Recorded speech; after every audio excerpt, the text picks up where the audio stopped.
চ্যানেলে আপনাকে স্বাগত।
श्री वृंदावन निवासी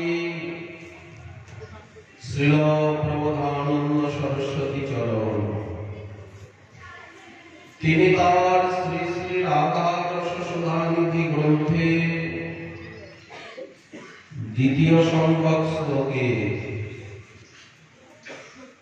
রাধারানীর মহিমাকে প্রণাম করছেন। কেমন সেই বৃষভানুনন্দিনীর মহিমা? ব্রহ্মেশ্বরাদি সুদুরূহ পদারবৃন্দ শ্রীমৎপরাগ পরমাদ্ভুত বৈভবায়া। ব্রহ্মা মহাদেব, দিব্যান লোকপাল, সমস্ত সুর মুনীন্দ্র, সমস্ত ঋষি মুনি তাদের কাছে সুদুর্লভ, তারা পান না যার পদারবৃন্দের চরণ কমলের শ্রীমৎ পরাগ, চরণ কমলের শোভন রেণু, পদ রেণু, সেই পরম অদ্ভুত বৈভবা যে শ্রী রাধা,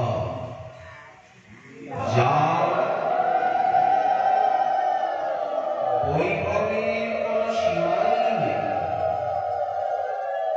পরমাদ্ভুত বৈভবায়া, সর্বার্থ সার রসবর্ষী কৃপাদ্র দৃষ্টে। সর্ব অর্থ সার বলতে প্রেম, সেই প্রেম রস রাধারানীর কৃপা দৃষ্টিতে সতত বর্ষিত। ওনার নয়ন দ্বার দিয়ে অজস্র প্রেম রসের বৃষ্টি হয়। এমন যে বৃষভানুনন্দিনী, তার মহিমাকে প্রণাম। তাকে কি প্রণাম জানাবো? সেই ক্ষমতা কথা। বৃষভানু ভুব মহিম্নে নমোস্তু। এখানে রাধারানীর চরণ কমল শ্রীমৎ পরাগ, পদ রেণু, চরণ কমল রেণু বিশেষণ দিচ্ছে। এক তো বললেন শ্রীমৎ, প্রেম সম্পত্তি যুক্ত। শ্রী বলতে এখানে মহাভাব, বৈকুণ্ঠ অযোধ্যা দ্বারকার প্রেম নয়। রাধারানীর চরণ কমল রেণু যে প্রেম দেয়, সেই প্রেম রাধা প্রেম। ব্রহ্মা মহাদেব এদের কাছেও সুদূরহ, সুদুর্লভ পদারবৃন্দ শ্রীমৎ পরাগ। ব্রহ্মা কি পেয়েছেন রাধারানীর চরণ রেণু? রাধারানীর কথা বলে থাক, শ্রীকৃষ্ণের চরণ রেণু স্পর্শের অধিকার কি ব্রহ্মা নিয়েছে? আমরা শ্রীমদ্ ভাগবতে দেখতে পাই, পৌদণ্ড লীলায় ব্রহ্মা এসেছিলেন এই বৃন্দাবনে শ্রীকৃষ্ণের মঞ্জু মহিমা দর্শনের আকাঙ্ক্ষা। আকাশের থেকে হংস বাহন তিনি বৃন্দাবনের দিকে তাকিয়ে দেখছিলেন। সেই শ্যামলিমা পূর্ণ বৃন্দাবনে যমুনা পুলিনে শ্রীকৃষ্ণ কিভাবে বনভোজন করছে, চারিদিকে সখাগণ মণ্ডলী বন্ধে কৃষ্ণস্য বিশ্বপুরাজি মণ্ডলৈর অভ্যাননাফুল্ল দৃশো ব্রজার বকা সহোপবিষ্টা বিপিনে বিলেয়ু ছড়া যথাম্ব রুহকর্ণিকায়া। ঠিক যেন একটা প্রস্ফুটিত কমল। শ্রীকৃষ্ণ মাঝখানে বসে হাতে দই মাখা বটলের গ্রাস নিয়ে আর নিজে খাচ্ছেন, সকালে খাওয়াচ্ছেন, হাসাহাসি করছেন, এঠো খাচ্ছেন। ব্রহ্মা আকাশের থেকে দেখে ভাবলেন ইনি কি আমার সেই পিতা মহাবিষ্ণু, সেই যজ্ঞেশ্বর? তাহলে উনি এইরকম আচরণ করছেন কেন? ওনার মাথাটা কিরকম যেন হয়ে গেল। আমার সঙ্গেও কি উনি এই প্রকার খেলা খেলবেন? আচ্ছা দেখি তো ওনাকে একটু নাড়াচাড়া করে। ওইদিকে ঘাসের বনে বাছুর, ঘাসের মাঠে বাছুরগুলি চলছে। উনি বাছুরগুলিকে নিয়ে আর একটা গুপ্ত জায়গায় ওদেরকে সম্মোহিত করে রেখে দিলেন। খেতে খেতে বনভোজন করতে করতে হঠাৎ সকালে চঞ্চল হয়ে গেল, একটাও বাছুর দেখা যাচ্ছে না। কৃষ্ণ বললেন, তোমরা ব্যস্ত হও না, আমাদের ভোজন এখনো সম্পূর্ণ হয়নি, উদরপূর্তি হয়নি আমাদের। আজকে আমাদের বনভোজনের কথা, আমি এখনই বাছুরগুলিকে নিয়ে আসবো। উনি যেই গেলেন, ব্রহ্মা করলেন কি এই সখাদেরকেও এখান থেকে তুলে নিয়ে মোহিত করে গোপনে রেখে দিলেন। দেখলেন, ভাবলেন শ্রীকৃষ্ণ একটু মেরে দেখি। কিন্তু শ্রীকৃষ্ণ খুঁজতে খুঁজতে উভাবপি বনে কৃষ্ণ বিচিকায় সমন্তত। একবার এখানে এসে দেখছেন একটাও সখা, বনে ঘুরে দেখছেন একটাও বাছুর নেই। হঠাৎ উনি বুঝতে পারলেন যে এটা ব্রহ্মার কাজ। সর্বং বিধিকৃতং ইতি অবজগাম। সঙ্গে সঙ্গে সংকল্পের দ্বারা যত গোবৎস ছিল এবং যত গোপবালক, যার যেমন রূপ, স্বভাব, বেশ, ভূষা, সাজ, বোধ, যার যেমন একটুও ভুল হবে না, সেই রকম হয়ে আর উনি 1 বছর লীলা করলেন। 1 বছর পূর্ণ হতে মাত্র কদিন বাকি। সেই সময় বলদেব চন্দ্র ব্যাপারটা বুঝলেন। তুই এত নিষ্ঠুর যে সখাগুলি রাত্রিবেলা মায়ের বুকে শুয়ে কানাই কানাই করে চিৎকার করে ওঠে।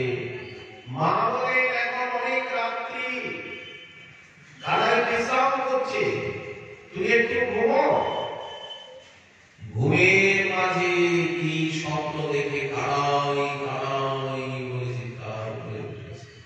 এখন রাত্রি শোক, সারাদিন খেলাধুলা করেছিস, মা শাসিয়ে বুকে নিয়ে শুয়ে পড়ে।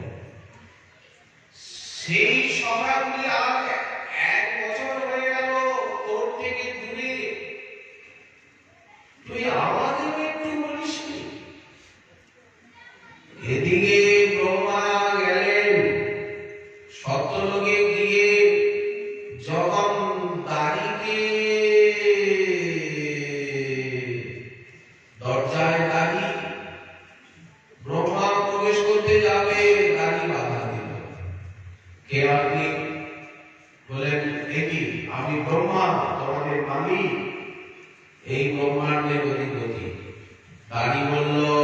আপনি একটা মঞ্চ ঠক বলেন কি করে? আমাদের যিনি ব্রহ্মা, যিনি ভিতরে সিংহাসনে বসে আছেন। ব্রহ্মা ভাবলেন তাহলে আমার আসন কেন? আচ্ছা তাকেই বলো গিয়ে যে আমি তার সঙ্গে দেখা করতে চাই। দাড়ি নিয়ে গেল। ব্রহ্মা দেখছেন ওনার থেকেও তেজস্বী ওনার আসনে আরেকজন ব্রহ্মা বসে আছে।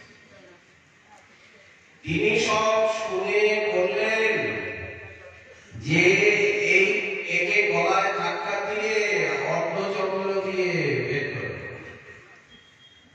ব্রহ্মা তখন বুঝতে পারলেন যে মহৎ অপরাধে আমার এই দুর্গতি আসন কেন? বৃন্দাবনের আকাশে এসেছেন, দেখছেন পূর্বের মতো গোচারণ চলছে। তাহলে আমি যাদেরকে অপহরণ করে আমার মায়ায় নিদ্রিত রেখেছি তারাই পাচ্ছে আর এরাই পাচ্ছে। এই ওই দিকে তাকান, আকাশের দিকে দেখছেন তো, ওই দিকে তাকান তো ওরাও ওইভাবে আছে, মোহিত হয়ে নিদ্রার মতো।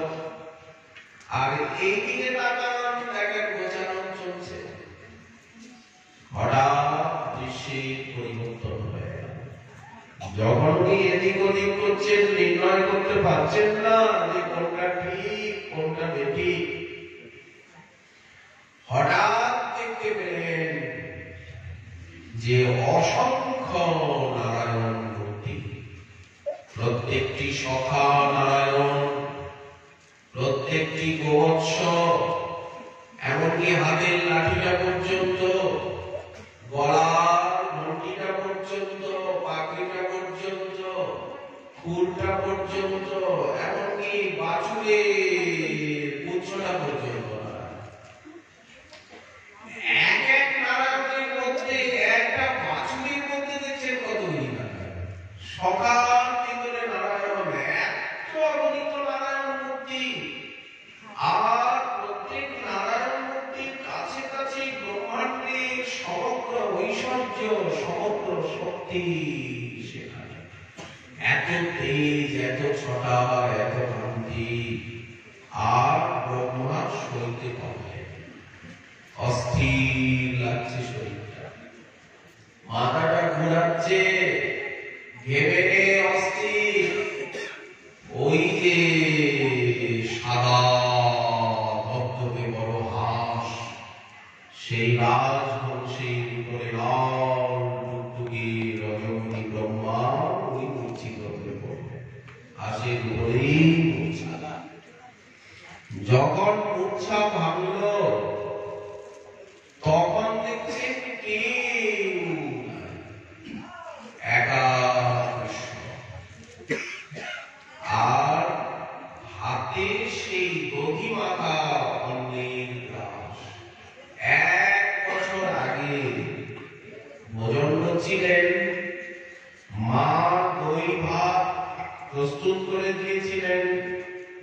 সেই গ্রাস লাল টুকটুকে, হাতে রয়েছে সাদা দই মাখা অন্যের গ্রাস, আর আঙুলের ফাঁকে ফাঁকে আছে আচার।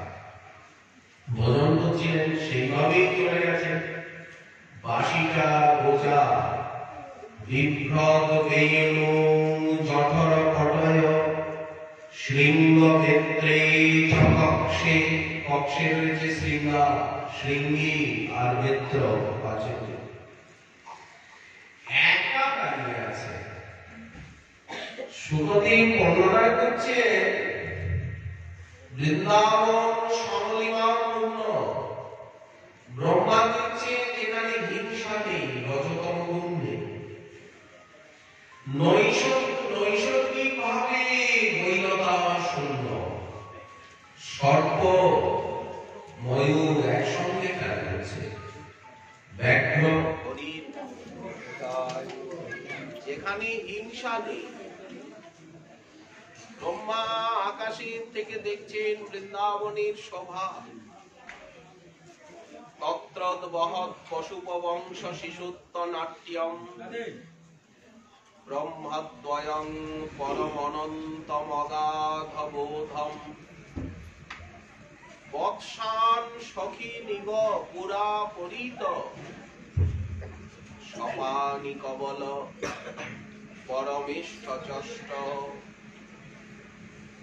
ভাগবতের ভাষা ভাব কত উন্নত। সমস্ত শাস্ত্রে বেদান্ত উপনিষদের সারম সমুদ্রিত। সর্ববেদান্ত সারমিহি শ্রীমদ্ ভাগবতমিষ্যতে। সমগ্র উপনিষদের সারই ভাগবত, যেটা ভাষাতে বোঝা যায়, বর্ণনা। তত্রদ্বহৎ পশুপবংশ শিশুত্তনাট্যম ব্রহ্মদ্বয়ং, অদ্বয় ব্রহ্ম পরমনন্তমগাধবোধম বৎসান সখীন ইব পুরা পরিত সপানি কবল পরমেষ্ঠচষ্ট। পরমেষ্ঠি অচষ্ট। দৃष्ट्वा নিজ ঘোরনত অবতীর্য কৃত্থাং বপু কনকদণ্ডমিমাভিনিপত্য স্পৃষ্টা চতুর্মুকুটকৌটিভিরঙ্ঘ্রিযুগ্ম নদ্যামুদাশ্রুসুজলৈকৃতাভিষেকম। ব্রহ্মা ধ্বংসপৃষ্ঠে থেকে নেমে বৃন্দাবনে বসুন্ধরাকে প্রণাম করে বসুন্ধরাকে আর ধীরে ধীরে এগিয়ে এলেন কম্পিত কলেবরে। শ্রীকৃষ্ণের চরণে বারবার ধন্যবাদ করছেন। 8টি চোখের জলধারায় ওই চরণে পাদ্য দিচ্ছেন। একবার পড়ছেন, উঠছেন, মুখের দিকে তাকাতে সাহস পাচ্ছেন। তারপরে কাঁপতে কাঁপতে হাত জোড় করে তিনি স্তুতি করলেন। ভাগবতে দশম স্কন্ধের 14 অধ্যায়ে ব্রহ্মার সেই স্তুতি নিবদ্ধ রয়েছে শুকভারতীতে। নৌমি গতেভ্রবপুষে তরিদম্বরায় গুঞ্জাবতংশ পরিপিচ্ছল সম্মুখায় বর্ণস্রজে কবলবেত্র বিষণ বেণু লক্ষ্মশ্রী মৃদুপদে পশুপাঙ্গজায়। ব্রহ্মার এত সাধ্যস, এত ভয় হল শ্রীকৃষ্ণের এই ঐশ্বর্য মাধুর্য দেখে। উনি কি বলবেন, কি চাইবেন, কি কর্তব্য মূল। আর ওনার ভাবও তো ঐশ্বর্যপূর্ণ। উনি বললেন অহোভাগ্যম অহোভাগ্যম নন্দগোপ ব্রজৌকসাম জন্মিত্রং পরমানন্দ পূর্ণ ব্রহ্ম সনাতনম। এই নন্দব্রজের যারা অধিবাসী তাদের অহোভাগ্য ভূরিভাগ্য। স্বয়ং পরমানন্দ ঘন যাদের মিত্র সখা শরীর এইভাবে লীলা করছেন, তদ্ভূরি ভাগ্যম। আচ্ছা, আমার কি এই সৌভাগ্য হবে কোন জন্মে কোনদিন? তদস্তু মে সভূরি ভাগ ভবি অত্র বা অন্যত্র তুবা তিরশ্চাম জেনাহমি কোপি ভবজ্জনানাম ভূত্বা নিষেধে তব পাদ পল্লবম। এই যে সখাগণ, এই যে ব্রজকলিগণ, এদের ভিতরে একজন হয়ে আমি কি তোমার চরণকমল সেবার অধিকার পাব? কি করে পাব?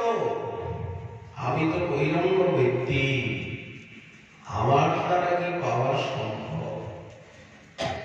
এষাং ঘোষ নিবাসিনাম উত ভবান তিনি দেবরাতি দিন চেতো বিশ্বফলাৎ তদপরম কুত্রাপয়ন মুইহতি সদ্বিষাতি পুতনাপি সকলা তামেবতি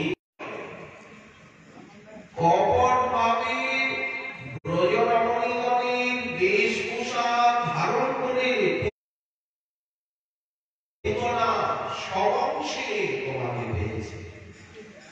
আচ্ছা, যে ব্রজবাসিনীগণের বেশভূষা ধারণের একটা নাটক করে অভিনয় করে সদ্বেশ বলা হচ্ছে, পুতনার উদ্দেশ্য যাই থাক, সে যে বেশভূষাটা ধারণ করেছে এটা তো সদ্বেশ, সভ্য বেশ। তার ফলে সে সবংশে তোমার চরণ পেয়ে গেল। তাহলে যাদের সবকিছু গৃহ প্রাণ পুত্র ধন সম্পত্তি সবই তোমার সুখের জন্য, ব্রজবাসিনী বা ব্রজবাসীরা কিন্তু সন্ন্যাসী নয়, সবকিছুই তো আছে, কিন্তু থাকলে কি হবে, সবই তো তোমার সুখের জন্য। কিন্তু লক্ষ্য যদি তোমার সুখ হয়, যদ্ভাবার্থ সুদীপ্রিয়াত্মতনয় প্রাণাশয়াস্তৎকৃতে। ব্রহ্মা প্রশ্ন হচ্ছে, তাহলে এদেরকে তুমি কি দেবে? কি দেবে? সবকিছু তো দিয়েই রেখেছে। আচ্ছা, শেষে ব্রহ্মার মনে হচ্ছে যে এই ব্রজবাসীগণের ভিতরে আমি যে বললাম আমি একজন হয়ে জন্মাতে চাই, আমার অপরাধ হয়ে গেল। উনি তো কোনো কথা বলছেন না, শ্রীকৃষ্ণ কোনো কথা বলেননি ব্রহ্মার সঙ্গে। উনি কালকাল করে তাকিয়ে আছেন, যেন কিছুই বোঝেন না, এমন উদাস চাকরি। আর এত লম্বা চওড়া সব পাণ্ডিত্যপূর্ণ স্তুতি, বালক কৃষ্ণ, একটা বালকের সামনে কেউ যদি বড় বড় সংস্কৃতের শ্লোক আওড়াতে থাকে, সে যেমন উদাস হয়ে তাকিয়ে থাকে, উনিও ওই রকম। শেষে ব্রহ্মা ভাবছেন আমার অপরাধ হয়ে গেছে, আমি এত বড় জিনিস চেয়ে ফেলেছি, এটা সম্ভব নয়। এদের মধ্যে একজন হয়ে ওনার সেবা পাবো, এতটা সাহস করা উচিত হয়। আচ্ছা, এই ব্রজধামে যে সমস্ত বর্ণ প্রজাতি রয়েছেন, কোন ভীম সাঁওতাল ভট্টিক চন্ডাল, তারা তো মনে মনে ঘুরে বেড়াচ্ছেন, তাদের চরণে লেগে আছে ব্রজরথ। তারা যখন এই প্রায়শ তাদের পল্লীগুলি প্রসিদ্ধ পল্লীর বাইরে হয়, কারণ তারা সমাজে নিচুতে, ওই বনের প্রান্তে তারা বাস করে, বর্ণ জাতি তারা। তো তাদের যে কুড়ে ঘর, সেই কুড়ে ঘরে ঢুকতে গিয়ে পাথর রয়েছে, ওরা করে কি সেই পাথরের উপরে পা পড়ে, তখন সেই প্রস্তর খণ্ড কি হয় না, সেই পা ধোয়া জলে অভিষিক্ত হয়, আর পায়ের তলায় যা কিছু ধুলাবালি লেগে আছে সব ওই পাথরে দিয়েই গড়িয়ে পড়ে। ব্রহ্মা মনে মনে ভাবছেন, আমি যদি ওই পাথর হয়ে জন্মাতে পারি, ব্রজের যারা নিচু জাতি, তাদের ওই দৌড়গড়ের যদি একটা পাথর হয়ে জন্মাতে পারি, তাহলে এই ব্রজরথ প্রাপ্তি আমার দ্বারা সহজ হবে, সুলভ হবে, আর আমার অহংকারের মূলচ্ছেদ হবে। সাক্ষাৎ ভাবে শ্রীকৃষ্ণের চরণ রেণু উনি চাইতে পারলেন না, এমনকি সখাদেরও নয়।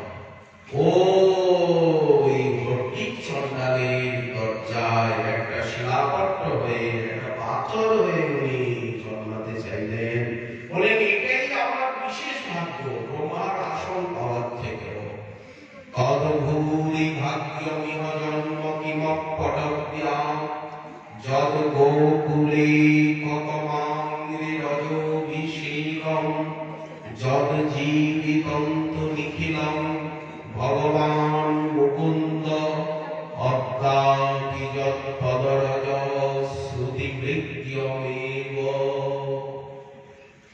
যে মুকুন্দের চরণ কমল রেণু শ্রুতি মাতাগণ আজও অন্বেষণ করছে, কোথায় মুকুন্দের চরণ রেণু, কিন্তু বাইরে অন্বেষণ করে এই চরণ রেণু পাওয়া যায় না।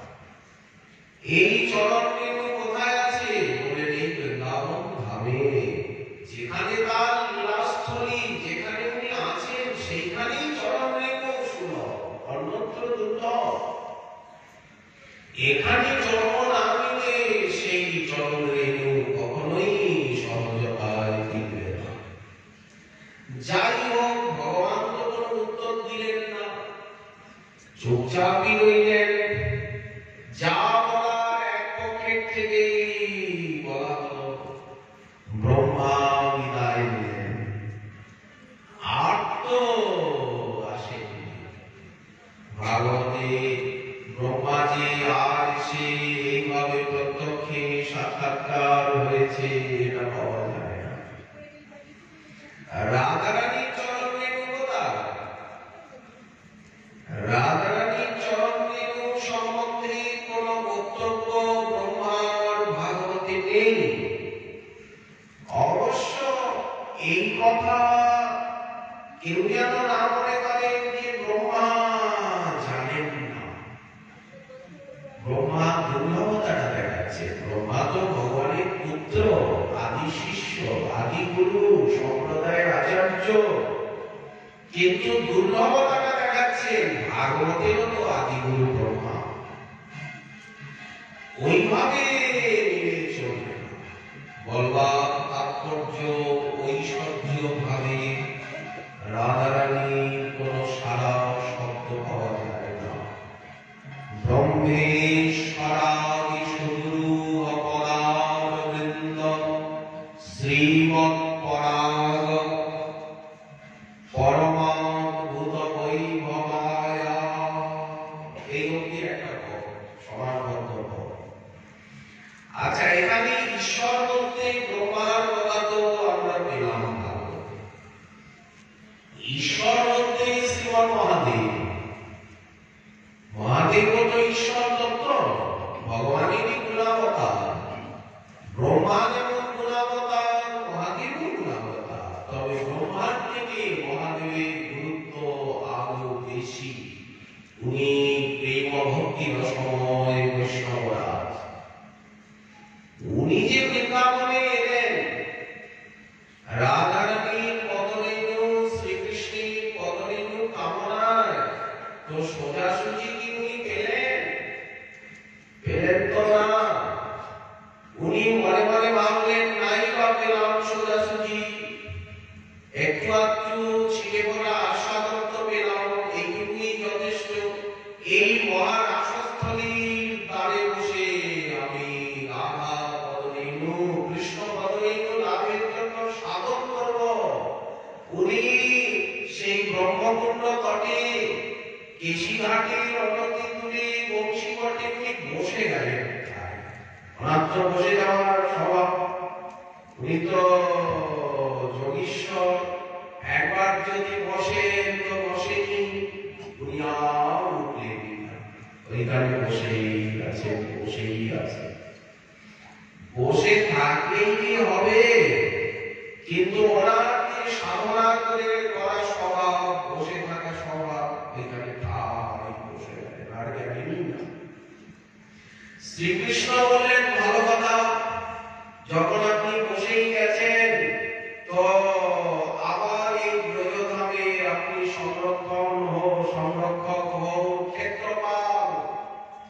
যেখানে যেখানে ভগবত ধাম, উনি সেইখানে আধিপত্য জমিয়ে সপরিকর বসে আছে, ক্ষেত্রপাল।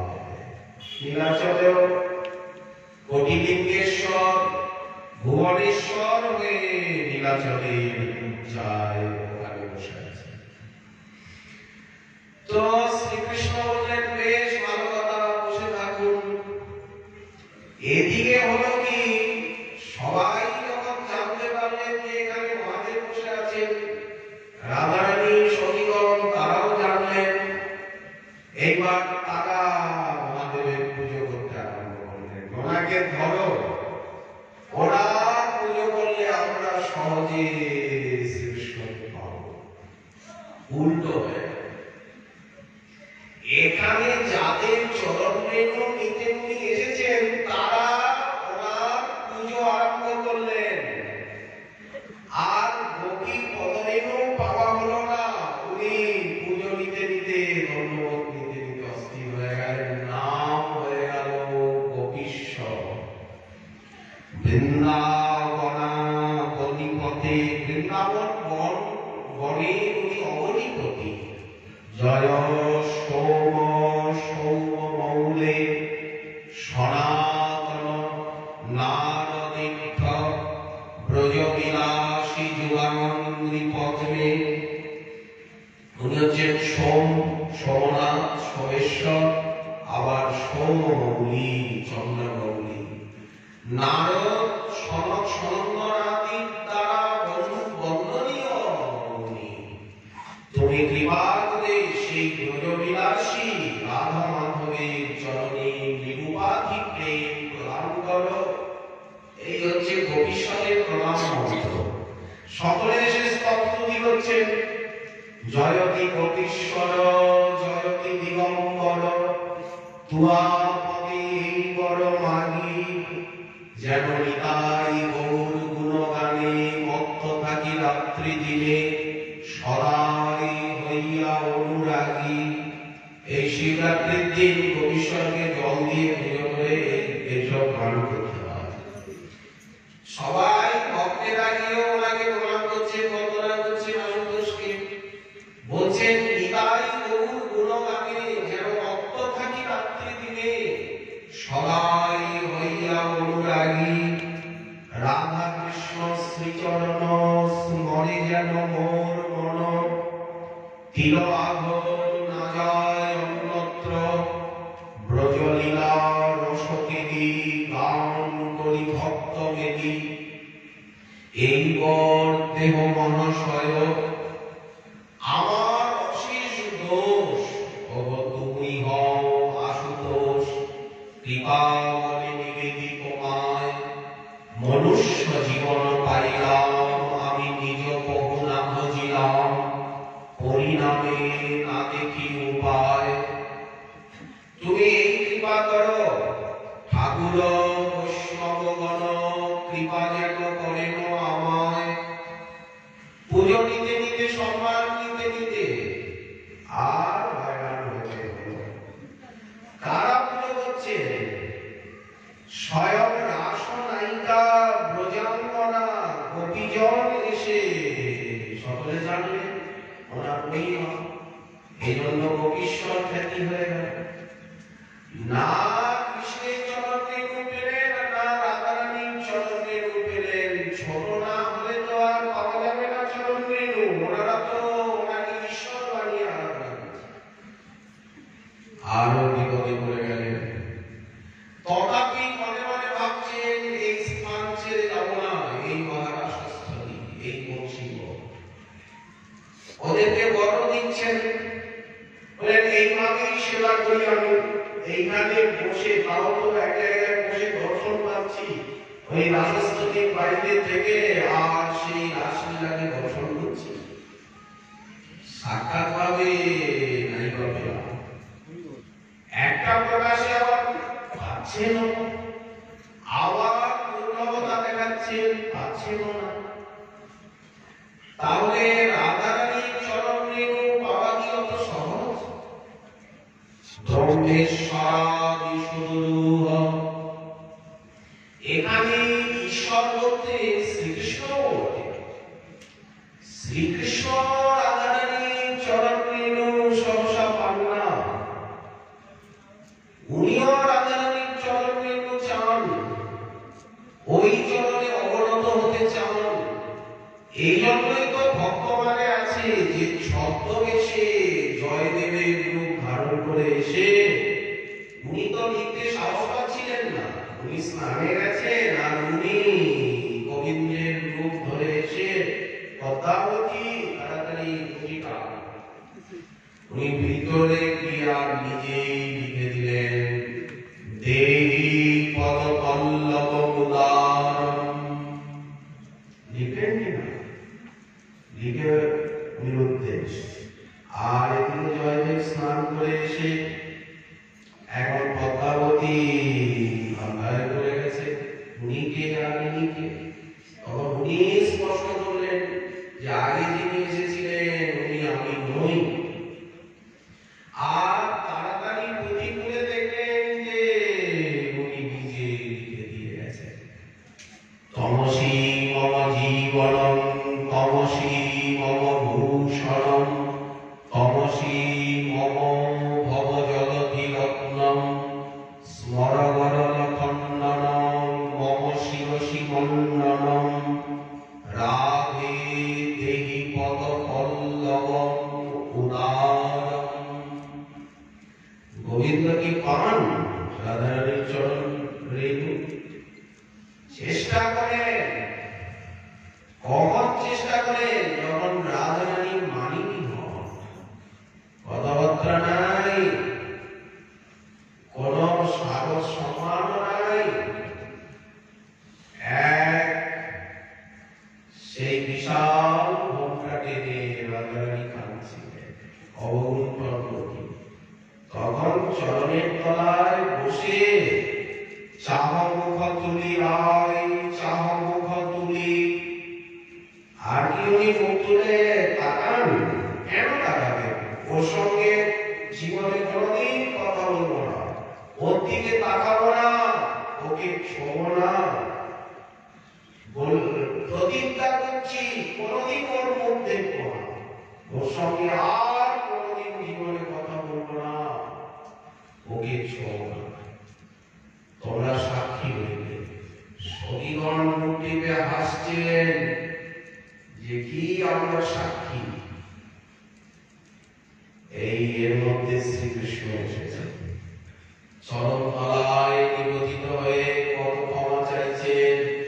চাহ মুখ তুলি রাই চাহ মুখ তুলি, তোমার নয়ন নাচনে নাচে হিয়ার পুতুলি। তোমার নয়ন দুটো নাচে, আমার প্রাণ পুতুলিও নাচতে থাকে।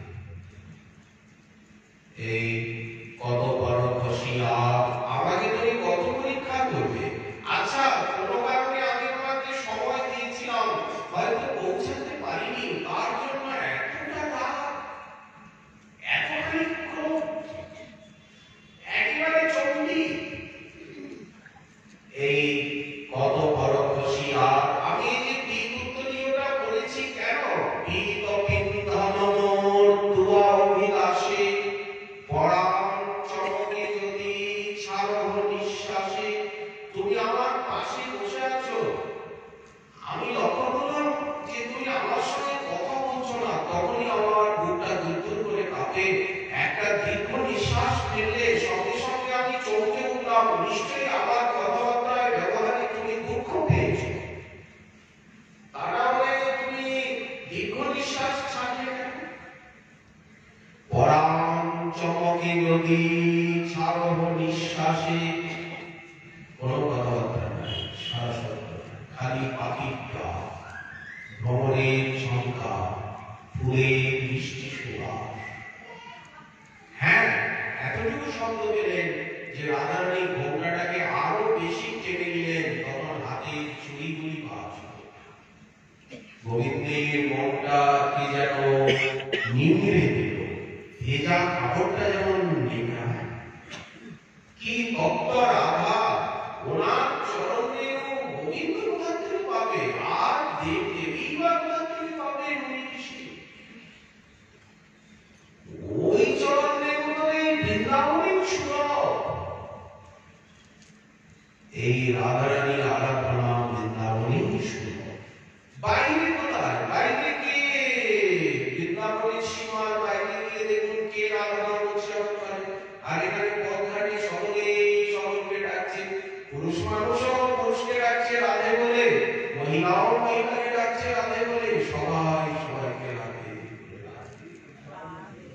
জয় জয় রাধা নাম, বৃন্দাবন যার ধাম, রাধা নামের স্থান ধাম বৃন্দাবন, কৃষ্ণ সুখ বিলাসীর নিধি, হেন রাধা গুণগান না শুনিল মোর কান, বঞ্চিত হয়ে করিল মনে বিধি। গোবিন্দ বলে চলেছেন, রাধারানী তো কোনো উত্তর দিচ্ছেন না। কেন দেবেন? তিনি তো রেগে গেছেন, আর রাগ করাটাও শুনেছি। ওর আচার আচরণ যেমন, একটু রাগ না করলে ও জব্দ হবে কেন? উনি তো অনেক কথা বললেন, পরাণ চমকে যদি ছাড়ো নিঃশ্বাসে। ওনার কাছে মনে হচ্ছে আমার কাছে তো কিচ্ছু নাই, আমি ওনাকে কি দেব? হাতে একটা বাঁশি মাত্র আছে। লেহ লেহ লেহ রাই স্বাধীন মুরলী, মুরলীটা চরণে উপহার রূপে প্রদান করলেন। বাঁশিটা হাতের থেকে টুক করে পড়ল, রাধারানীর কানে আওয়াজ গেল, আমি পরশীতে। এখন তো হাতটা খালি, উনি তো সিংহাসনে বসে আছে। অন্য সময় উনি এলে রাধারানী উঠে দাঁড়ান, সিংহাসনে পাশে বসান। আজকে তো উনি কোনো কথাই বলেননি, ফিরেও তাকাননি। তো বাঁশিটা চরণের কাছে যখন পড়লো, ওই বাঁশিটাকে তো কেউ পুরলো না, বাঁশিটা তো সিংহাসনের তলায় ওদিকে গড়িয়ে চলে গেল। গোবিন্দের বড়ই খারাপ লাগলো। উনি বলছেন, পরশীতে চাহি তোমার চরণের ধুলি। লাল টুকটুকে হাত রাধারানীর চরণে উনি দিতে যাবেন। রাধারানী একটা সিংহাসনের উপরে চরণ রেখেছেন, সেই সিংহাসনের কাছে হাতটা নিয়েছে, রাধারানীর চরণকে স্পর্শ করবে। লাল টুকটুকে রাধারানীর চরণ, সঙ্গে সঙ্গে আমি ওকে ছোব না। রাধারানী প্রতিজ্ঞা করেছেন, আমি ওকে ছোব না জীবনে।